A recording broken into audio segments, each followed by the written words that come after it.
আজকে একটা অত্যন্ত ক্রান্তিকালে আমরা কিন্তু বাস করছি এখন, এবং এই ক্রান্তিকালটা হচ্ছে যে একটা ভয়াবহ একটা ফ্যাসিবাদী অবস্থান থেকে, একটা শাসন থেকে আমরা একটা গণতান্ত্রিক শাসনে যাওয়ার জন্য একেবারে তৈরি হয়ে আছে।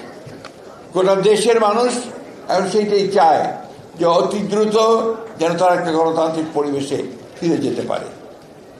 কিন্তু এখন পর্যন্ত 7 মাস আমরা সেই জায়গায় যেতে পারিনি, কারণ আমরা দেখছি যে নতুন একটা সরকার, অন্তর্বর্তীকালীন সরকার, আমরা তাকে সমর্থন দিয়েছি। তারা চেষ্টা করছেন অতি দ্রুত কিছু কাজ শেষ করে এই নির্বাচনের দিকে যাওয়ার। কিন্তু এর মধ্যেই কতগুলো সন্দেহের সৃষ্টি হয়েছে মানুষের মধ্যে। সেই সন্দেহটা হচ্ছে যে আদৌ নির্বাচনটা এরা আন্তরিক কিনা। কারণ আছে এই সন্দেহ সৃষ্টি হওয়ার।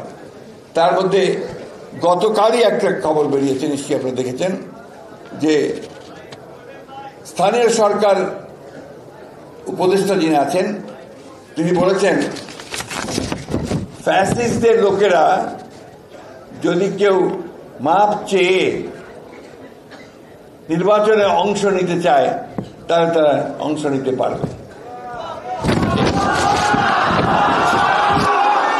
এটা কি আপনারা মেনে নেবেন? তোমরা এটা মানবে?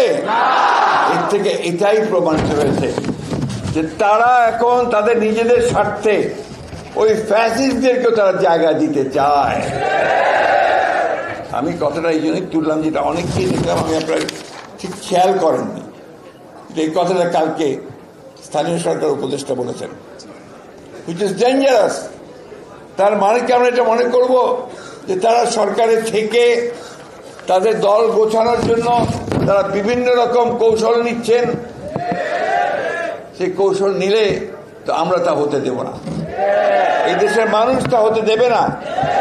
আমরা সেই খুব পরিষ্কার করে বলছি, অবশ্যই নতুন যে কোনো রাজনৈতিক দলকে আমরা স্বাগত জানাবো। ছাত্র সংগঠন ইতিমধ্যে করেছেন, আমরা স্বাগত জানাচ্ছি। যখনই দল তৈরি করবেন স্বাগত জানাবো। তার অর্থ এই নয় যে আপনারা সরকারে বসে সরকারের সমস্ত সুযোগ সুবিধা নিয়ে আপনারা আপনাদের দল গঠন করবেন, এটা কখনোই মেনে নেওয়া হবে না।